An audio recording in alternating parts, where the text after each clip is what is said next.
Welcome in. What's Right? We Think Right, episode 314. Those of you who were in the YouTube chat or watching beforehand, you got a little sneak preview of the show. Luckily, you know what I mean?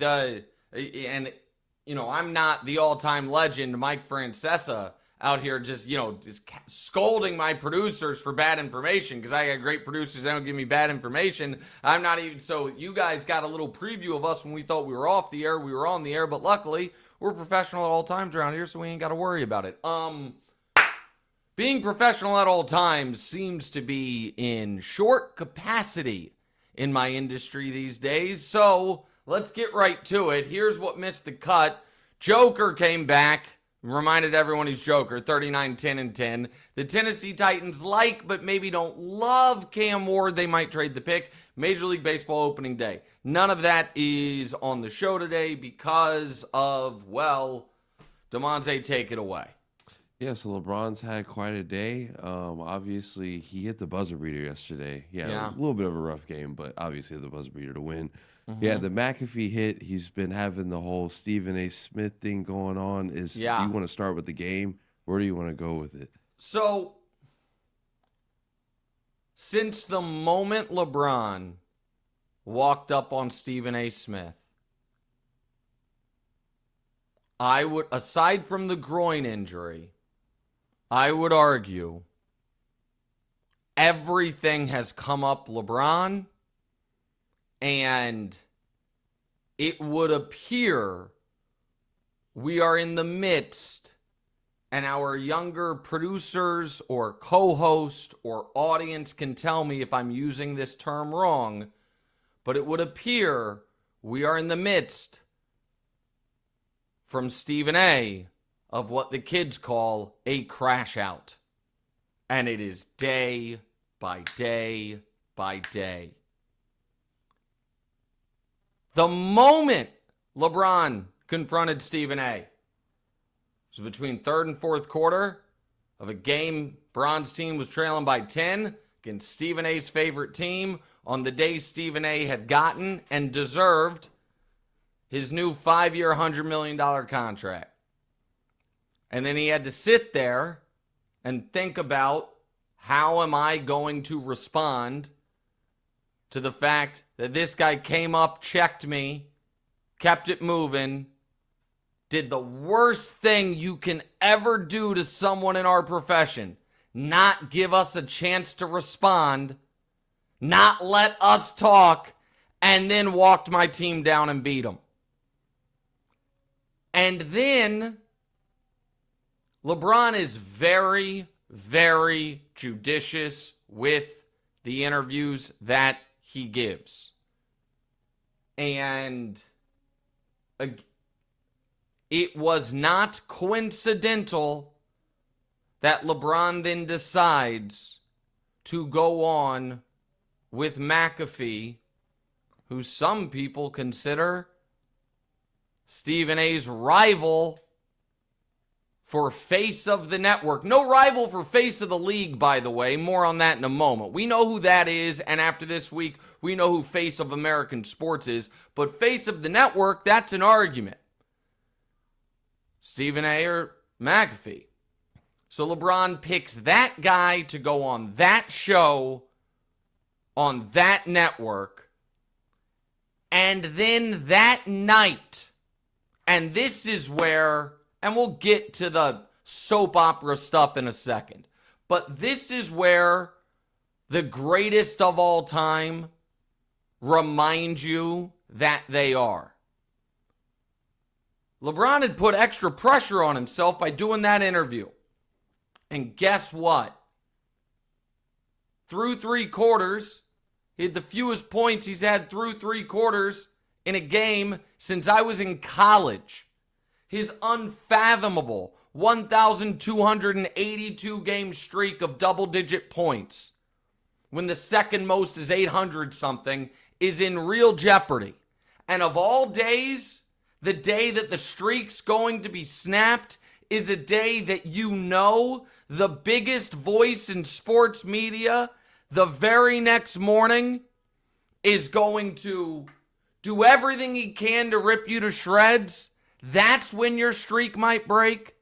That's when you're going to give a little more fodder to the folks who say, oh, great player, but, doesn't quite have that clutch gene. So how does he respond?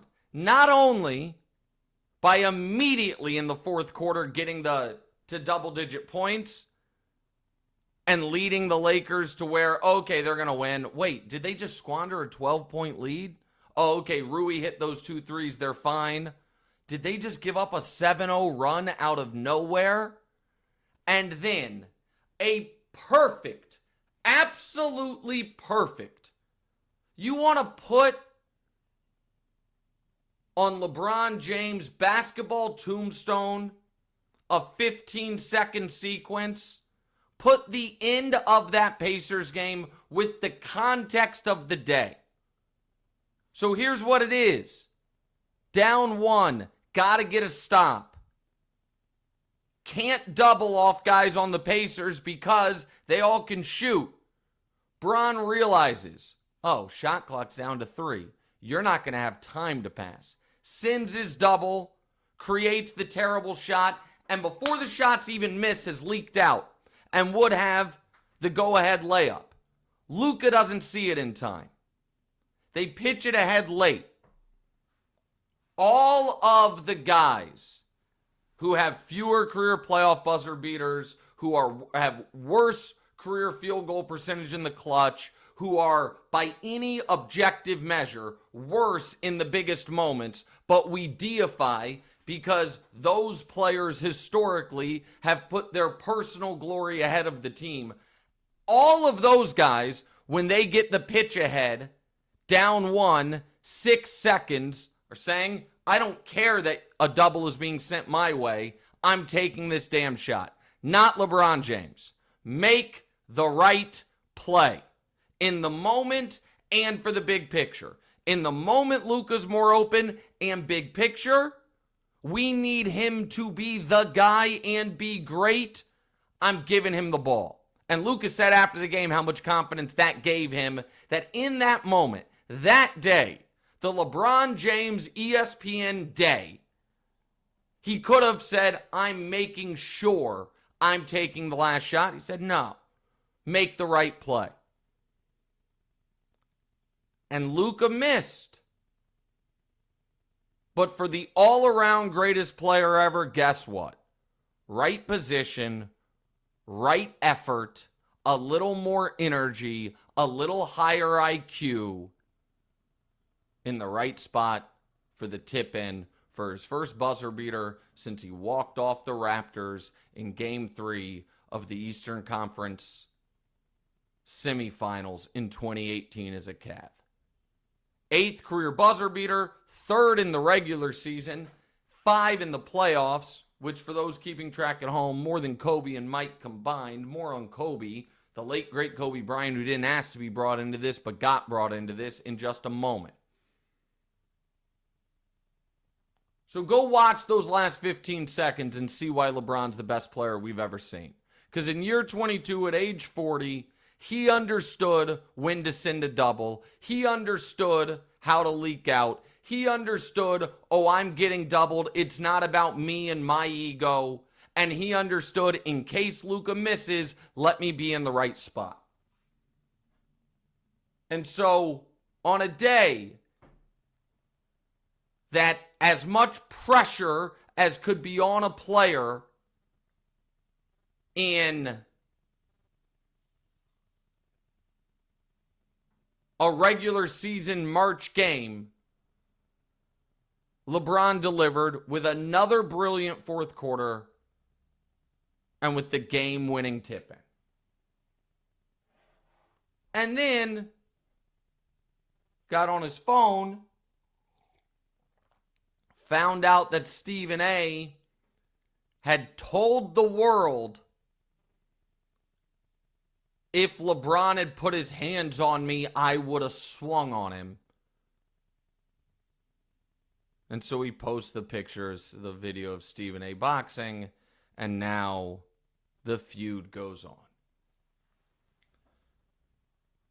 So now, to the Stephen A of it all.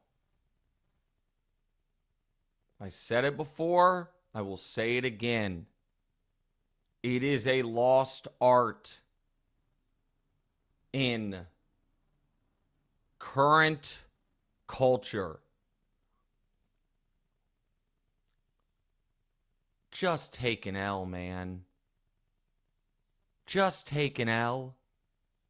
All you had to do the day after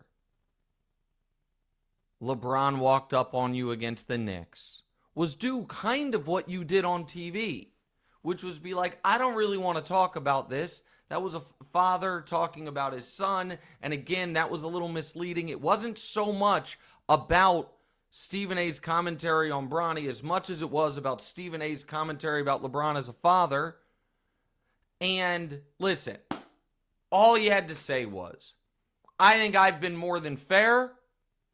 LeBron obviously disagrees. I would have told him that if he had given me the opportunity. He seems to be, and it was communicated to me, he was really bothered by what he thought was me questioning him as a father. That was never my intention. I would never do that. And it's dead. And it's over. Instead, you do half a dozen podcasts about it. You start fantasizing about what if he had put his hands on me. You do on the putting his hands on him. LeBron ended up posting the boxing video. Stephen A did say that he said that later in the video he would thoroughly kick my butt. So I feel he wasn't like faking the funk there. No, but it's no. Well, I disagree to it. You're right. You're totally correct. He didn't imply. Stephen A didn't imply I would have whooped his ass. You're right. Yeah. No. I'm not saying that. But he is creating. You know what he's doing? Oh, this is gonna make him mad. This will cut, and I don't mean it to. But Stephen A in real time, the last 3 weeks, on national television and podcast and every platform available, is doing what we've all done, standing alone in the shower. You know what I'm going to say? Yeah, like, go ahead, but yeah, I'm pretty sure.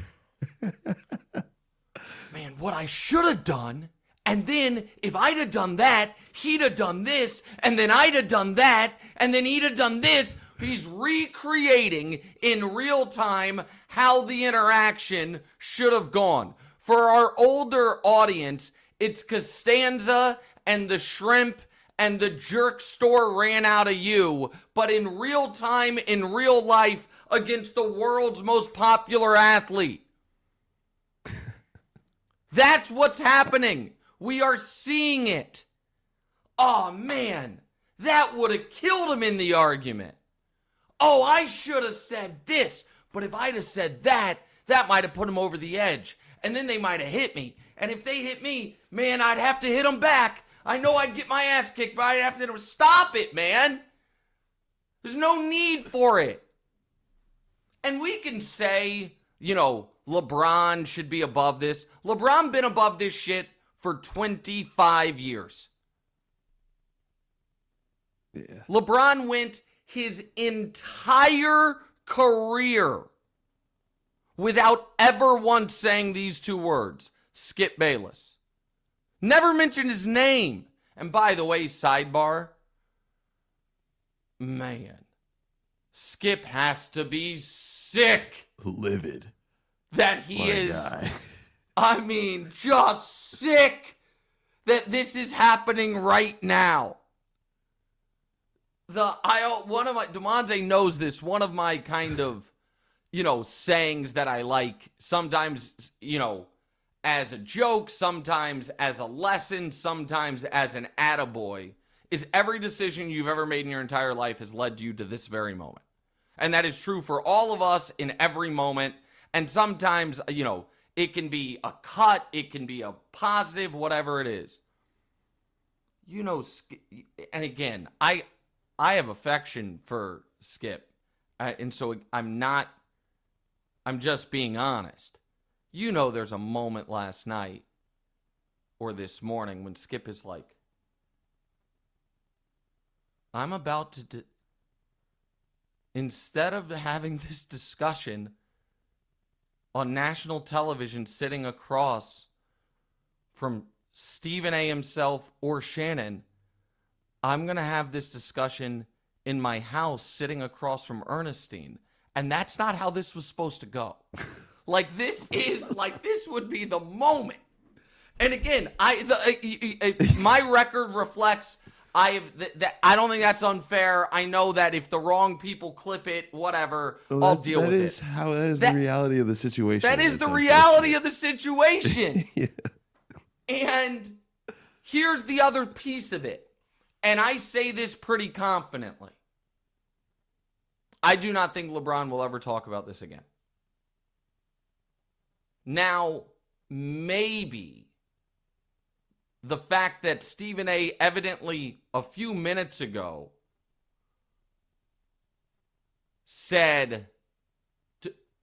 took a shot at LeBron for not being at Kobe's memorial, maybe that will generate a quick reaction. Because that is what LeBron was talking about last night or yesterday on McAfee. Was like, there's basketball criticism, then there's this other criticism. Yeah, like that's out of bounds, right? Like it's like how that's a really. I mean, that feels really out of bounds. To mention. It feels out of bounds. And now listen, I try to be self-aware enough. I look back and I say, I've been out of bounds at times, but I get when those guys don't like me. So like something, again, to kind of mix metaphors a bit, I know you haven't, if people are kind of new to the pod, well, hi, welcome everyone, like, rate, subscribe, review. Also, if you're super new, you probably you're maybe a little confused or don't know me and Damonza's dynamic. Damonza's my son, and Damonza didn't grow up like wanting to be in sports media. It just came about that I wanted him to do this with me, and so we've done it together for now the life of the podcast. Took a few months off, his sister filled in, but that's what it is. There's a reason I'm explaining this. Especially early on in the pod, if you really disagreed with me on something, you didn't say it. Now, you would, like, it's not sounding like an asshole, it's my show, yeah. And so you understand the dynamic of it, but you've been doing it long enough, and I think, and also you're older than you were or whatever, if you think I'm way out of bounds on something, you'll politely or kindly or whatever. So here's the reason, right, here's the reason I mention it. There was time when I know for a fact, even though he didn't put voice to it, Damonza thought some of my Kyrie Irving stuff was out of bounds. It was like, hey, that's, you know what I mean? That's not about basketball. That's unfair. And am I putting words in your mouth? No, that's fair. I did think it was a little heavy for Kyrie at the time. Right. Okay. So here's the reason I'm bringing that up. If Kyrie Irving does not like me and has a real issue with me because of that, totally fair. Now, would I like the opportunity, ideally, to at some point, because I am now not only really impressed by Kyrie, but fascinated by Kyrie, and I actually think there are a lot of really interesting things about him. If that is how he feels about me, would I really like the opportunity to give the full scope of my commentary and say, like, hey, maybe you haven't seen some of these other things I've said, or, whatever? I would. Do I think he owes me that? No. Do I just have to eat the fact, hey, man, that guy might just think you're a fucking clown? He might. Yeah, I hope not. And so I know that I was unfair, but in a far less serious things, but I took kind of basketball exclusive related cheap shots at Durant on Twitter. And he took them back at me, and I have since truly tried through kind of back channels to repair that. Because and I don't even know if it needs repairing, but it was like, hey, I think we all knew what was going on there. You know what I mean? And I was keeping it purely about basketball, but there were a couple things that were probably like, okay, you are tweeting for the likes or whatever, rather than, it's not hardcore analysis. Yeah. And so like, but I own that. I wear that. I know it. Part of the business is accepting some of these guys aren't going to like you, and some of them are not going to be wrong for not liking you. And here is where, and this is where I think Stephen A has made a grievous error. Just today, he said, quote, he'll smile in your face and stab you in the back. That's why I don't like him. He's bringing up Wade's Hall of Fame induction, Kobe's memorial. He's saying, quote, he literally circumvented meritocracy in the NBA. Here's the problem, man. And this is where, by continuing to talk about this and not allowing yourself to take the L, you are really putting yourself in a bad spot. You always claimed you had no problem with LeBron. You always claimed he only had a problem with you. Up until 6 weeks ago, the stance was, oh, nothing but love for LeBron James. A great person in the community. A great this, a great that. I just think he's not the greatest basketball player ever. I just think he's only the second greatest player ever, and because of that, he has a problem with me. That's been the public stance. And now the guy makes fun of you on Instagram and takes a couple jokes at your expense on McAfee, and you're letting everyone know, actually, no, never liked him. And so if we are going to do a full real telling of it, the honest answer is, so why? What's been the problem? Was there something personal before? And the answer is no. LeBron wouldn't talk to him. That was the problem. LeBron wouldn't talk to him or acknowledge him. And Michael Jordan texts with him. That's it. That's the whole thing. That's the start of it. And so it is, people ask me all the time, man, do you believe what you say? And my answer always is 100%. Now, do I say it louder or more emphatically or add some spice to it or whatever? Do I dress it up? Sure, of course. But the reason, and this is not my quote, but this quote is correct. If you never lie, you don't ever have to remember anything. When you do, and I'm not acting like I'm someone that never lies. I probably have a bit of probably true character flaw of mine is I am my most honest talking to you guys. Friends and family, I might, you know what I mean? I might be like, you know what, I can dance through the raindrops here a bit and clean this up later. And that's not, honestly, it's self-serving. It's not out of some Woodward and Bernstein journalism ethic. It's because I don't want to have to, it is too difficult to do this much content if you're having to remember, oh shit, I said that. And if your stance forever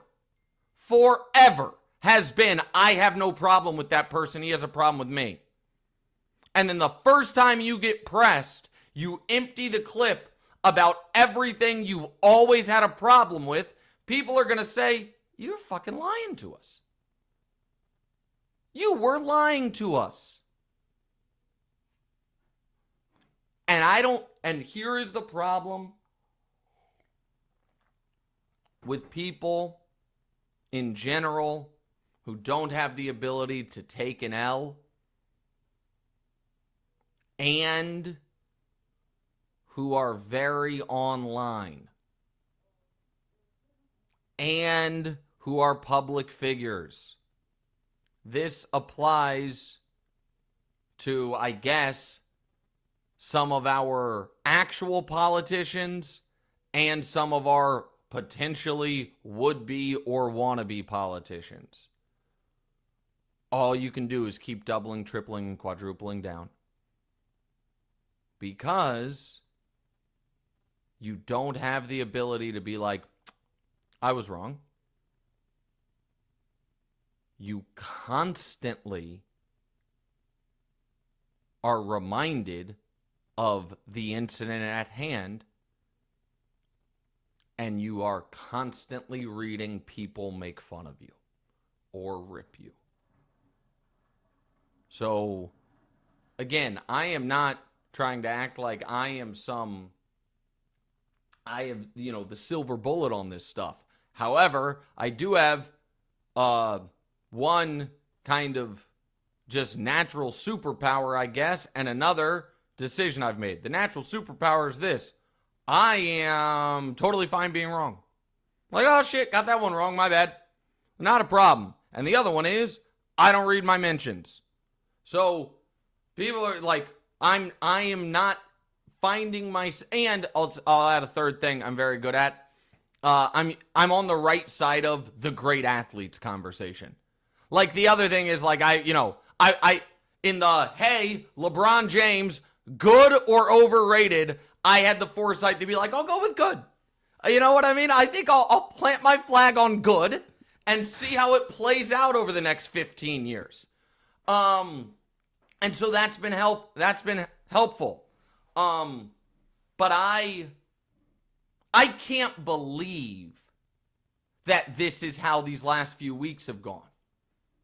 And the fact that, so here's the other piece of it that's important, Damonza. On one party in this is fighting a war of I can never say that. War of words. Okay. Reminder to new people in the audience and young people, I, as someone who my only skill is speaking and arguing, had a really bad speech impediment growing up and couldn't say my R's or my L's. And now I do it for a living. So this is kind of a sidebar, but just for, young people out there or whatever, like, you can get over anything. I shouldn't say anything, but you can work on stuff and it won't hold you back. Go ahead. Nah, War of Worlds. I was just flexing on you. No, well, yeah, and world and girl, anything that has the RL next to each other like that, I still struggle with a bit. Yeah. And I've told this story, nothing worse than not being able to say your R's and your last name starts with a hard R, and when it's not an R, it sounds like a different word. You don't know how many times I went to basketball camp as a kid. They're like, what's your name? Nick White. They're like, no, White, no, White. It was brutal. Maybe that only happened once, but it seared me. It scarred me. The guy wrote down on my jersey, Wright. I'm like, no, it's not White. It's White. Brutal. Doesn't matter. I'm good now. Brutal. Here's the point I was making. In a war, Stephen A is fighting a war of words. LeBron gets to actually go out and play the games. And he's still awesome. So think about it. In the couple weeks since this all happened, Lakers had a winning streak. Bronny drops 39, drops a career high in the NBA, has another good game the other night. Bron last night hits a game winner. And you have positioned yourself.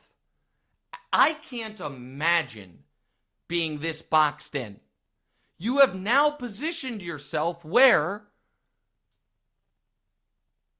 anytime you give fair analysis about a good Laker game or Bronny or whatever, you're going to get ripped for that too.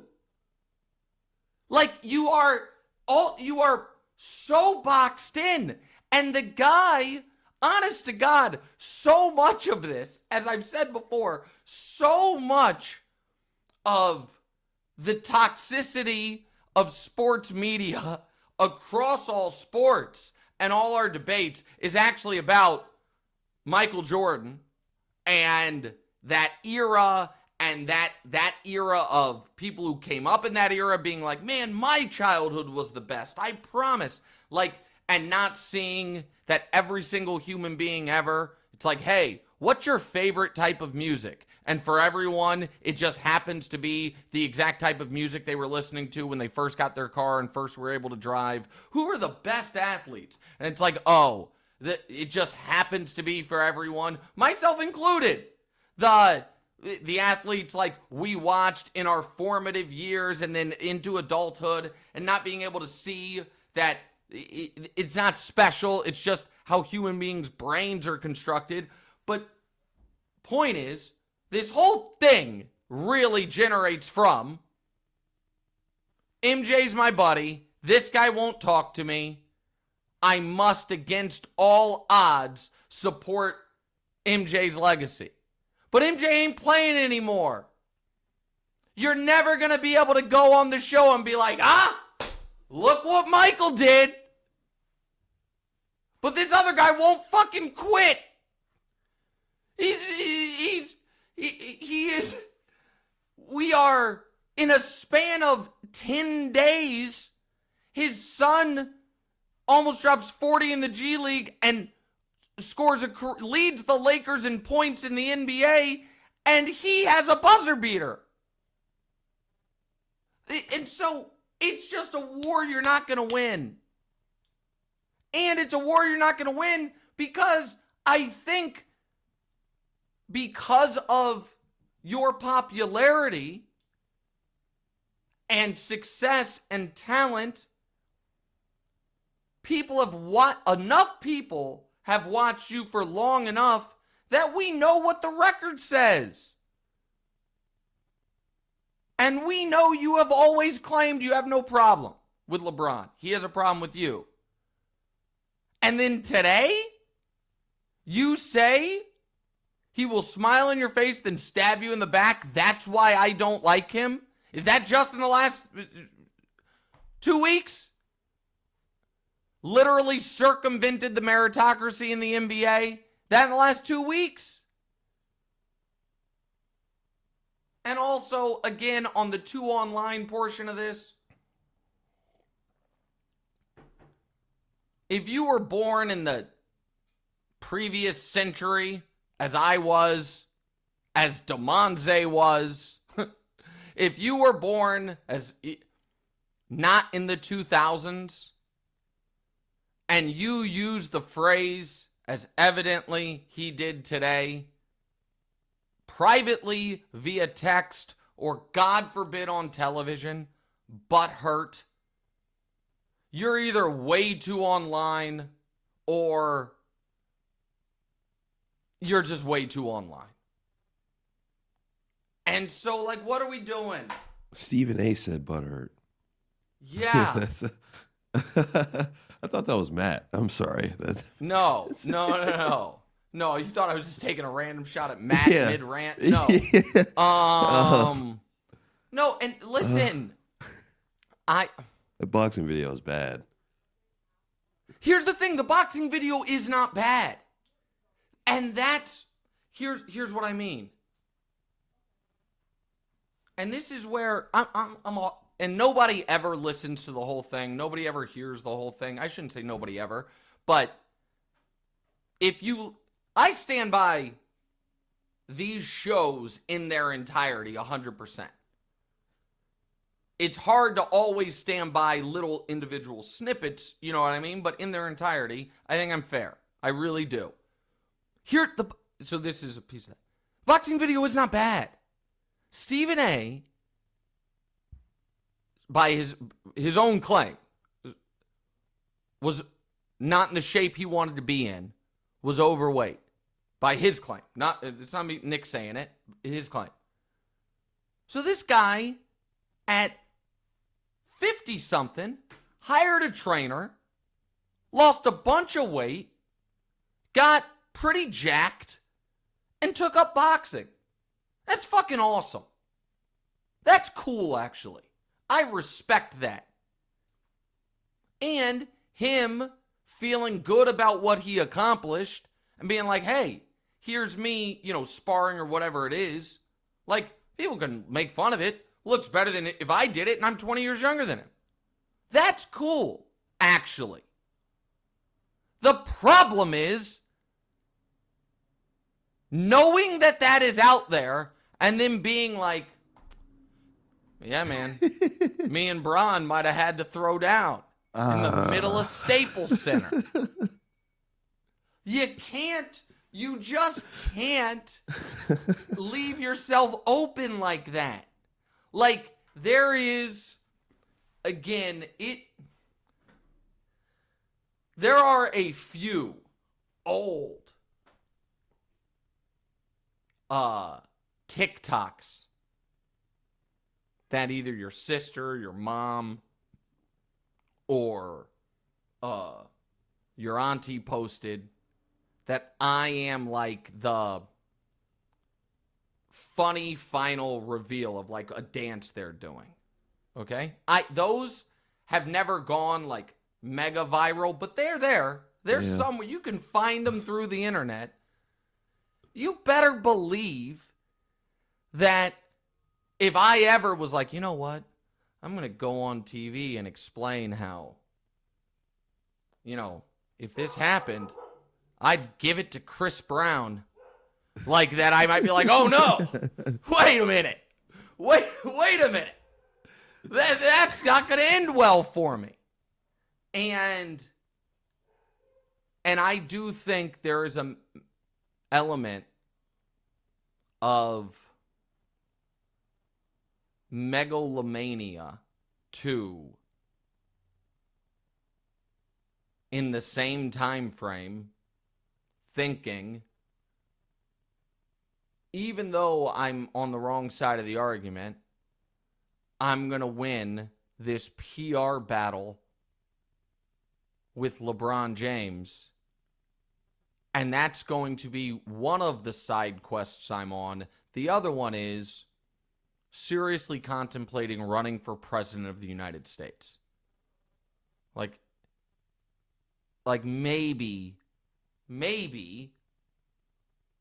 we've bitten off a little more than we can chew. So I really wonder in a year and 2 years and 3 years how we're going to look back to this period and whether we're going to say, holy shit, this catapulted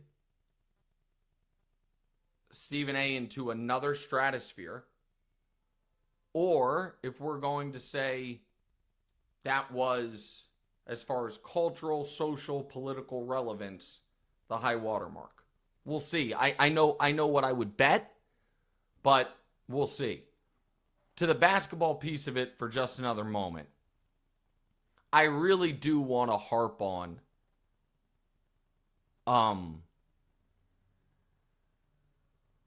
that game itself and the end of that being why I think it is so ludicrous to think any other player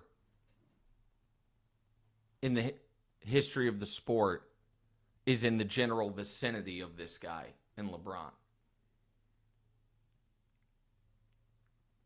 The double-digit point streak is something that I am old enough to remember. It was a big deal once upon a time when it was Jordan's, and everyone was like, this guy scored 10-plus points for more than 10 years in a row in every single game. It was considered unbreakable and unfathomable.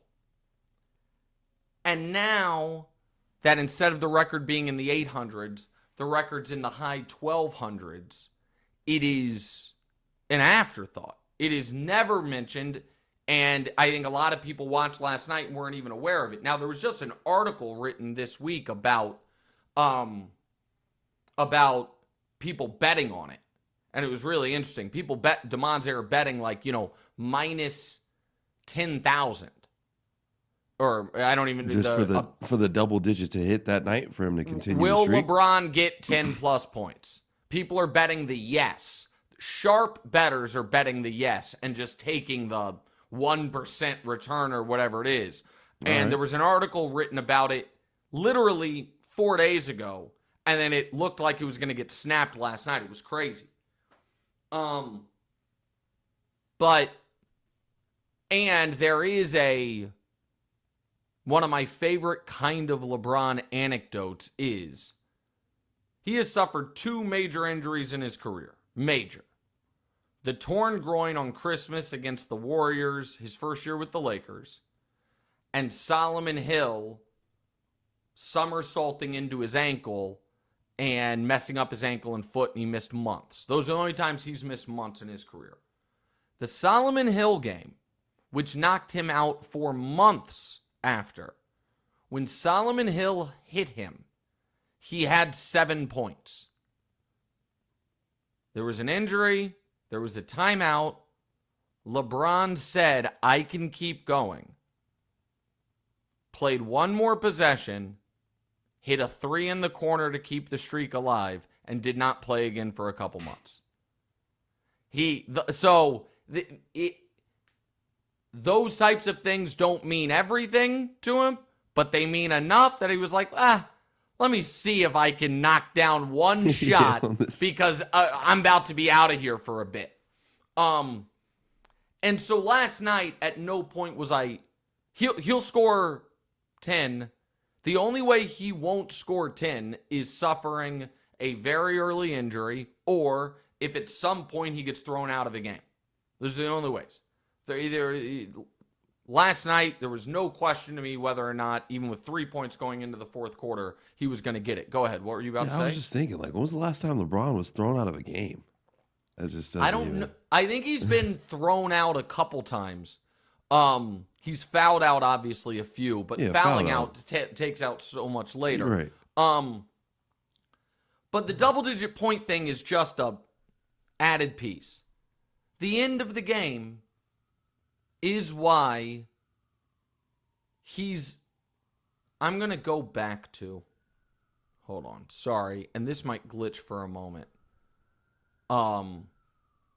LeBron's first career playoff games, because it is instructive. So it's not so much that in LeBron's, is that? Hold on, let me make sure I have this right. There it is. It's not so much that his first ever career playoff game, he played all 48 minutes and had 32, 11, and 11. That's not the story I'm telling here when he was 21 years old. It is that if you remember that first playoff series, he was playing the Wizards. And in that very first playoff series ever, after that brilliant game 1, I'm going to pull up the play-by-play. It was, so maybe it wasn't game 1. I have to find the exact game. I promise this story will be worth it. It was game 1, or game 2. He was criticized because down 3 late, he passed to the open guy, they didn't score, and they ended up losing. And it was, you have to, take the final shot. And so, you know what? I have the year wrong, because the next game, he did hit the game winner. That happened, but he did hit the game winner. I want to, because I was doing radio in Kansas City, so this is later in his career. Oh, no, that's not it either. Gosh darn it. I don't have it, and I apologize. Moral of the story is, in one of his first playoff series, he passed the open guy, for a playoff game winner. The guy missed, and he got annihilated for it. And you know what? I do have it right. It is his first playoff series because that's how the series ended. And then he hit a game winner of his own, but he had been criticized for not taking it. And then at 21 years old, in his first playoff series ever, the final 2 games go to overtime. And in both of them, he has the opportunity to take it himself. And in game 5, he does, and hits what should have been his first career playoff buzzer beater, but there was 0.4 left. And in game 6 to win the series, because the other team is like, no, you're not doing this to us again, he finds the open guy in Damon Jones, hits the game winner, and they win. And that has flatly been who he's always been, and it was last night when on a day nothing would have been better than him hitting the game winner, he found Luka because it was a better shot. And then he still ended up with the game winner. That first play, this is why the LeBron narrative has always been so batshit. First playoff game ever, 33-11-11. Third playoff game ever, down 1, 5 seconds left, jump shot to win the game. Fifth playoff game ever, down 2, 0.4 left, layup to win the game. So he had 2, not technical buzzer beaters, but 2 inside 5-second playoff game winners in his first 5 career playoff games. 2 in his first 5. And it was still, and then the very next year had essentially 3 game winners or game tying ones in the same game, the 48 special against Detroit. That game where he scored 25 straight points, where he scored 28 of the last 29 or 29 of the last 30. He had a dunk to put the game in overtime. He then had and then in overtime had a 3 to tie it and then a layup to win it. And still, the narrative was created, guy's not clutch, because instead of serving his ego, or instead of, with respect to the late, great Kobe Bryant, doing what Kobe would have done, which is what Michael Jordan would have done, which is, I'm taking this shot no matter what, he said, I'm going to make the right play. And last night he made the right play, and the basketball gods rewarded him with a game winner anyway. And listen, I don't know if he'll play tonight. Coming off the injury, second night of a back-to-back. My guess is he will, because he plays. I do know this. I'm going to be there in Memphis.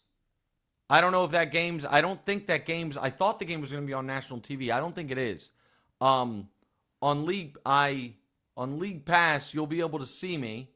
And listen, for all I know, LeBron's going to run up on me, and I'm going to do a month-long media tour. My guess is the interaction will be a little bit differently, but we'll see. But I'm leaving tomorrow to go to Memphis, see Lakers Grizzlies for a game that's wildly, wildly important. Can't wait. When it comes to college basketball and March Mania, one thing's for sure. Nothing's for sure. It's going to be upsets. There's going to be buzzer beaters. We haven't had as many upsets. We just had a sick buzzer beater. And theoretically, Cinderellas should be advancing. Top seeds going home early. It all could happen. Bet the unexpected. Every upset, every day with DraftKings Sportsbook. With live betting, exclusive content, promos, and parlays, DraftKings is the ultimate college basketball destination for March. Ready to make your first bet? Check out the matchups and pick a team to win. It's that simple. You guys know, right? I'm on Tennessee. Tennessee is now plus 215 to win the Midwest. And they're minus 4.5 against Kentucky on Friday. Those lines and odds are, of course, subject to change. First-time customers, here's something special just for you. New DraftKings customers, bet $5, get $200 in bonus bets instantly. Bet the unexpected with DraftKings Sportsbook. Download the DraftKings Sportsbook app. Use code WRIGHT, WRIGHT. That's code WRIGHT for new customers. Get $200 in bonus bets when you bet just $5 only on DraftKings. The crown is yours.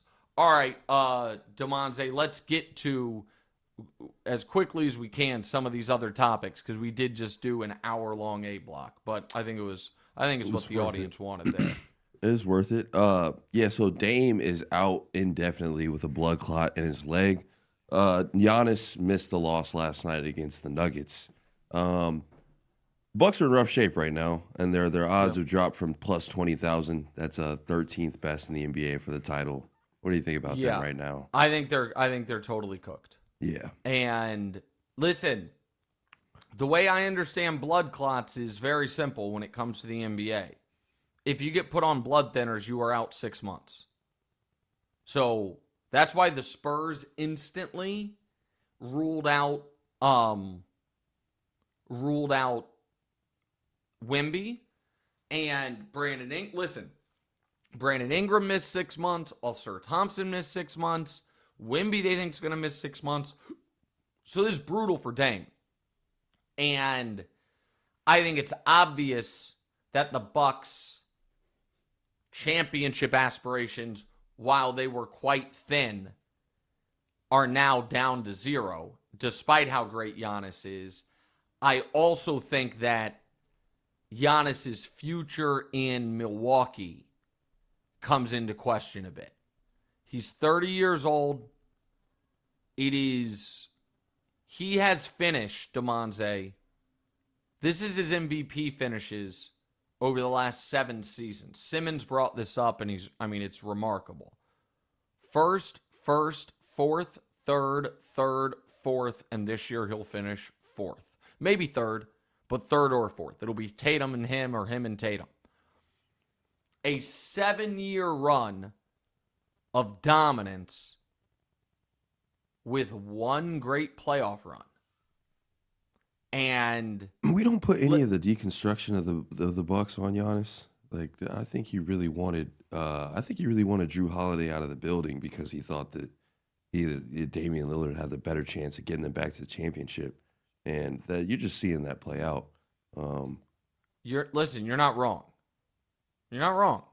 Like, the Bucks went all in to get Drew because they had to get over the hump. They did, and they won a title.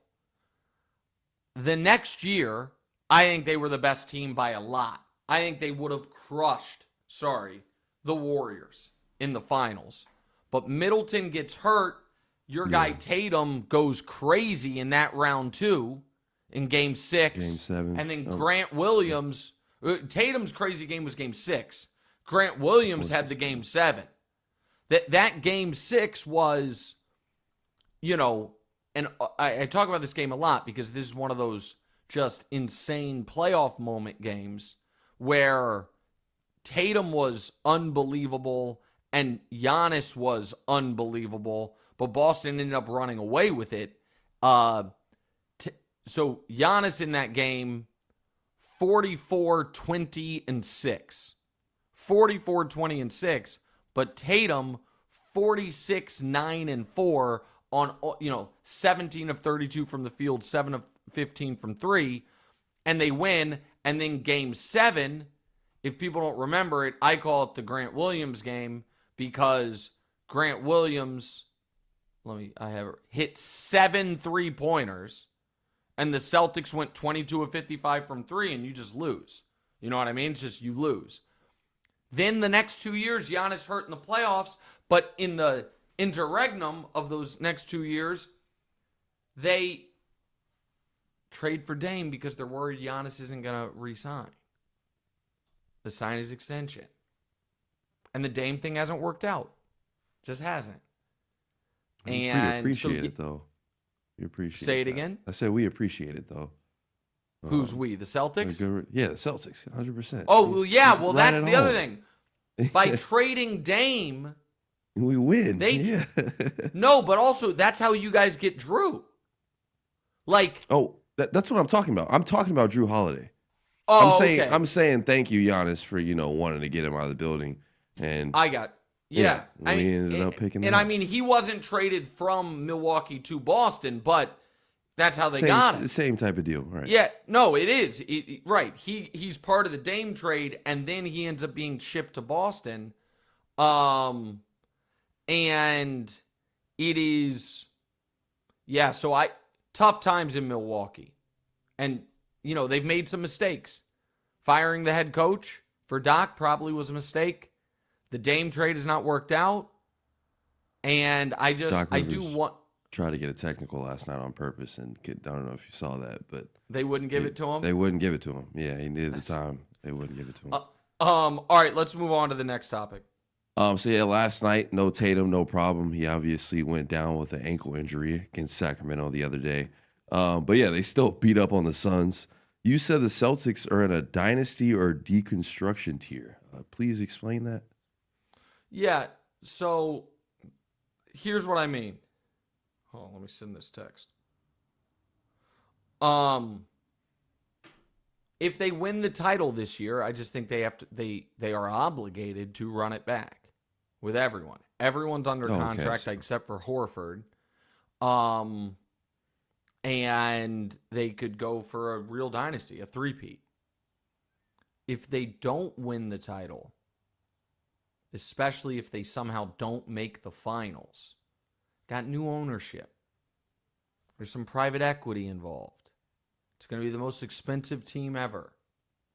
I wonder if they cut salary. So the new ownership always worries me, man.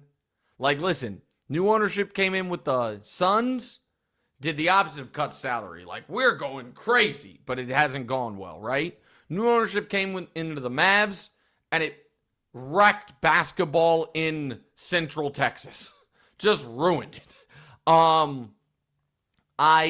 don't know. So that's what listen, I think the Celtics are the smartest bet right now to win the championship, even though I'm picking the Lakers, because I could see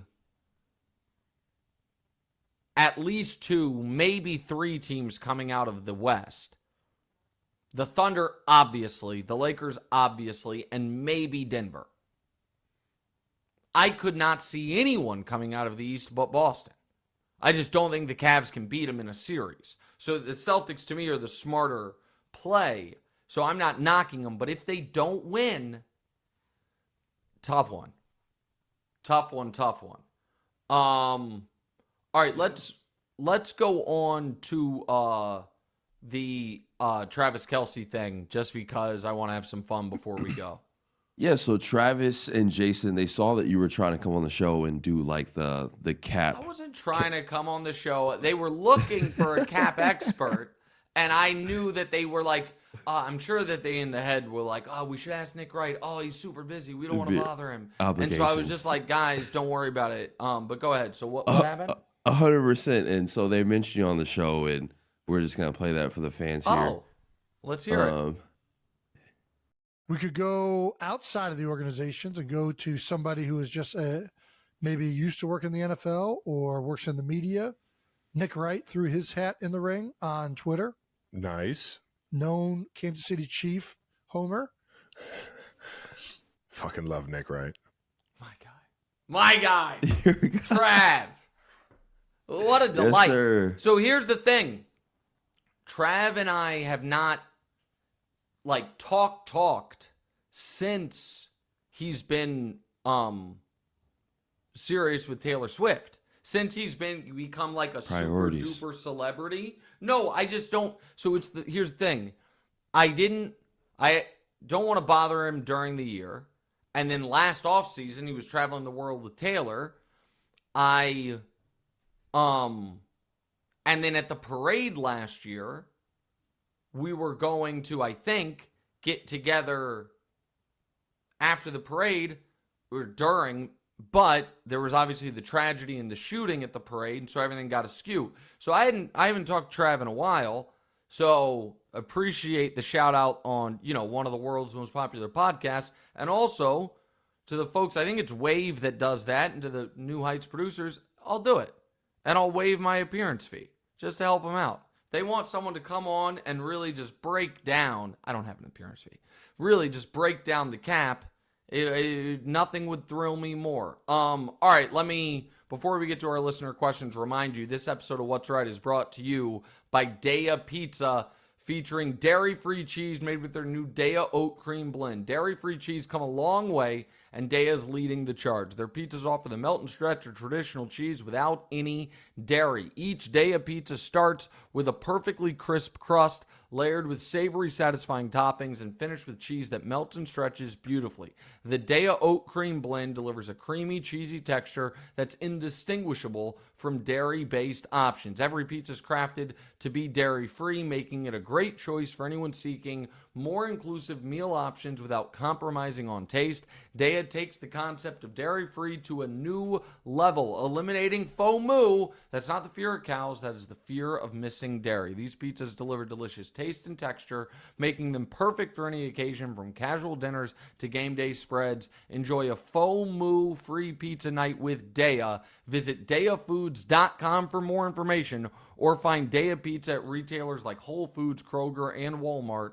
Coming soon to select Publix and Sprouts. Follow Daya on Instagram and TikTok for more updates and recipes.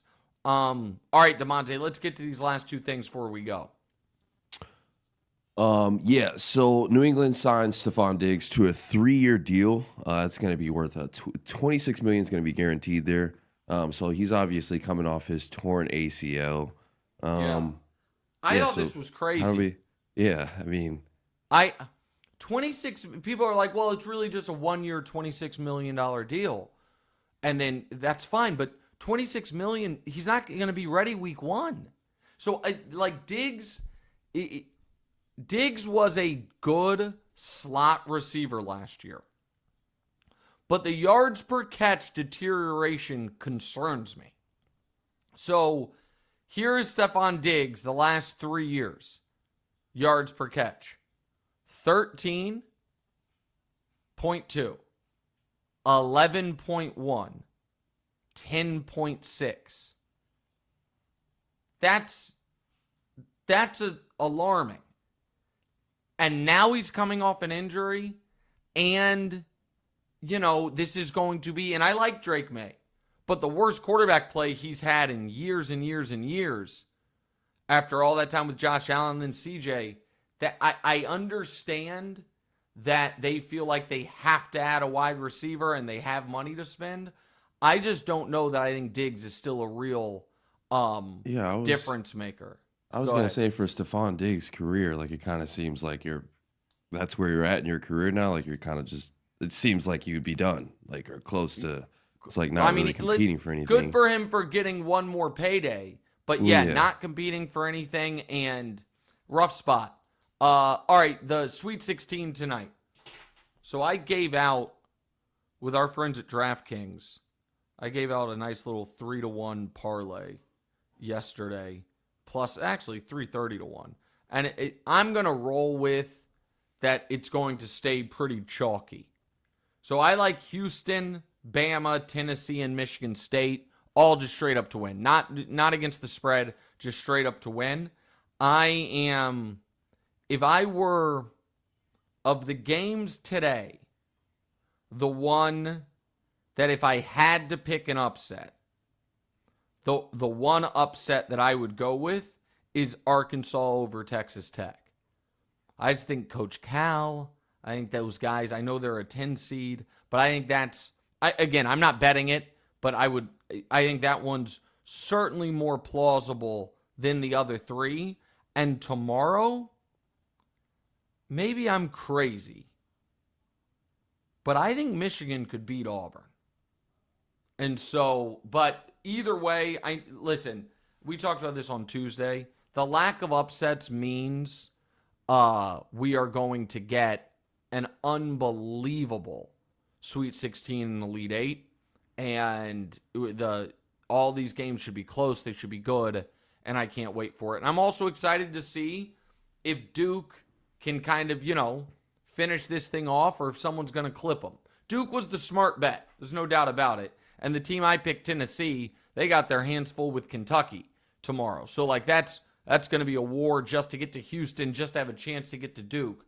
But I wonder if someone can clip Duke, or if Duke's just too talented. One quick listener question. Hayes asks, when is the grand opening of Club Superstar? Same time it is every year, right before, very beginning of the playoffs. We don't have a set date, but it's the very beginning of the playoffs. All right, Damonza, great job. Blue Duck, great job. DraftKings Volume Day, appreciate y'all. Like, rate, subscribe, review. Seems like we might have had a lot of people watching us live. We appreciate that. So if you're new, if you would subscribe to this on YouTube, if you would also subscribe on iTunes or Spotify, that oddly helps us out a ton. Greatly appreciated. I will see you guys on TV in a few hours. What's right?